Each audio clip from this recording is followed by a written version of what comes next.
প্রথমেই যেহেতু আমরা জানি যে আমাদের পাড়া আমাদের সমাধান, কোথায় গিয়ে দিদিকে বলো, দিদির দুধ ইত্যাদি ইত্যাদি ইত্যাদি, টক টু মেয়র এবং নানা রকম, মানে আমরা হয়তো বলতে গেলে তালিকাটা শেষ হয়ে যাবে, অথচ আমরা সবটা হয়তো বলতেও পারবো না। কিন্তু মানুষবাবুর কাছে আসি।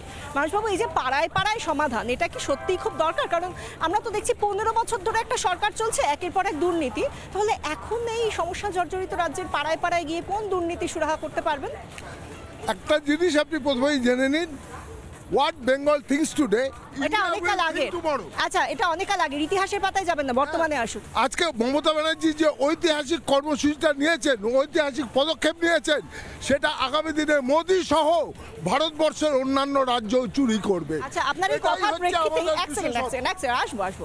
আমার না খুব মনে পড়লো নীলাদ্রি বাবু, একটা বিষয় মনে পড়লো যে যখন আমরা শুন্ডির রাজাকে দেখেছি, সেখানে একজন অত্যন্ত দুর্নীতিপরায়ণ, মানুষবাবু আপনারও মনে থাকবে, দুর্নীতিপরায়ণ একজন মন্ত্রী ছিল। সে বলেছিল, আগে মানুষগুলোর কাছে যা, গিয়ে আগে দেখ তারা কি চায়। সেটা যতক্ষণ না জানবি যে তারা কি চায়, ততক্ষণ পর্যন্ত তো সেই চাওয়ার পথটা বন্ধ করা যাবে না। ওই জন্যই কি পাড়ায় পাড়ায় গিয়ে এই এত হাজার কোটি টাকা বরাদ্দ করে প্রকল্পগুলো চালু করে এই দুর্নীতিগুলো খোঁজা, বা যেগুলো চাহিদা সেগুলো খোঁজা এবং সেগুলো যাতে না পায় তার রাস্তা বন্ধ করা? না, আসলে এই পাড়ায় পাড়ায় সমাধানের উদ্যোগটা আমাদের চোখে আঙুল দিয়ে দেখাচ্ছে যে পাড়ায় পাড়ায় সমস্যা আছে, পাড়ায় পাড়ায় চুরি আছে, পাড়ায় পাড়ায় ধর্ষণ আছে, পাড়ায় পাড়ায় খুন আছে। সেই জন্যই পাড়ায় পাড়ায় সমাধান দিতে হচ্ছে।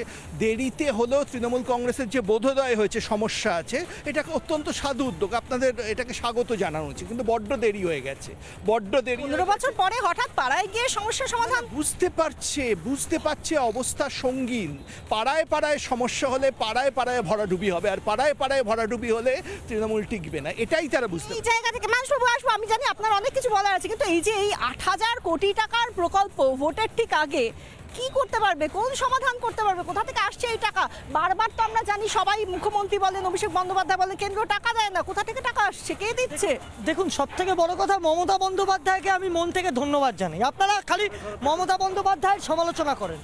আমি মনে করি মমতা বন্দ্যোপাধ্যায় কার্যত এটা মেনে নিলেন পাড়ায় পাড়ায় সমাধানের মাধ্যমে, যে পাড়ায় পাড়ায় মনোজিতের মতো ধর্ষক রয়েছে, পাড়ায় পাড়ায় পার্থ চট্টোপাধ্যায়ের মতো দুর্নীতিবাজ মন্ত্রী রয়েছে, পাড়ায় পাড়ায় তৃণমূল কংগ্রেসের নেতারা মানুষের পকেটে ট্যাক্সের টাকা চুরি করে তাদের রাজপ্রাসাদ বানিয়েছে। কিন্তু মমতা বন্দ্যোপাধ্যায় 15 বছর ধরে এটা উপলব্ধি করতে পারেননি। উল্লেখযোগ্য বিষয়, 2026-এর ভোট যখন দোরগোড়ায়, মমতা বন্দ্যোপাধ্যায় বুঝতে পেরেছেন রণতরী পার হবে না। সেই মোমেন্টে আইওয়াস এবং মানুষের গলায় বকলেস পরানোর জন্য পাড়ায় পাড়ায় সমাধান। পাড়ায় মনোজিতদের ধরা যাবে, পাড়ায় মনোজিতদের ধরা যাবে, পাড়ায় দুর্নীতিবাজ এবং যে নেতারা টাকা চুরি করেছে থেকে শুরু করে চাকরি চুরি করেছে, তারা তো পাড়ায় পাড়ায় থাকে, তাদেরকে কিভাবে ধরা? একটা জিনিস আমার বন্ধু বললেন, উনি আসলে সত্যি কথা বলতে পারেননি। ব্যাপারটা হচ্ছে যে পাড়ায় পাড়ায় ঢুকে, এর আগে আমলা, অত বড় আমলা মনোজ পান, তার নেতৃত্বে যে টাস্ক ফোর্সটা তৈরি হয়েছে, তারা পাড়ায় পাড়ায় ঢুকে সাধারণ মানুষের সঙ্গে কথা বলে, সাধারণ মানুষের যে মিনিমাম বেসিক যে ডিমান্ডটা আছে, সেটা যাতে যত তাড়াতাড়ি সম্ভব এটাকে ফুলফিল করা যায়, তার জন্যই এই প্রচেষ্টা। এটাকে এরা পারবে না বলে কটাক্ষ করছে। মানুষ কি বলছে সেটাও শোনা দরকার আছে, মানুষের কাছেও যাবো। কিন্তু তার আগে একবার আপনার কাছে আসবো, অমলেন্দু বাবুর কাছে আসবো।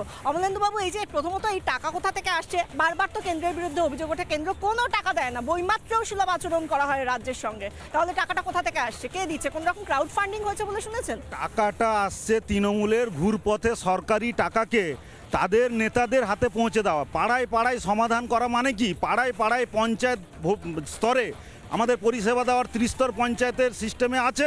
তা সত্ত্বেও আজকে 15 বছর সরকার চালানোর পরে তারা 30 স্তর পঞ্চায়েতকে কাজে লাগাতে পারেনি, লুটতারাজ করেছে। আর ভোটের আগে তৃণমূল কংগ্রেস যখন কেন্দ্রীয় সরকারের কাছে হিসাব দিতে না পেরে বিভিন্ন যোজনার টাকা ঠিকভাবে পাচ্ছে না চুরি করতে, তখন কি করছে? সরকারের টাকা চুরি করে তৃণমূলের পঞ্চায়েতের দলীয় নেতাদের হাতে, তৃণমূলের দলীয়, আরে মশাই, চোর স্লোগান কে তুলেছে? চোর স্লোগান আপনাদের শিল্পী মমতা ব্যানার্জি 21শে জুলাইয়ের চোর তুলে দিয়েছে স্লোগান।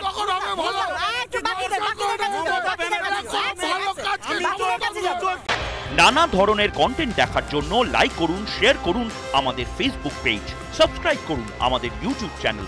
পাশাপাশি অন্যান্য ব্রেকিং নিউজের জন্য অবশ্যই চোখ রাখুন রিপাবলিক বাংলায়।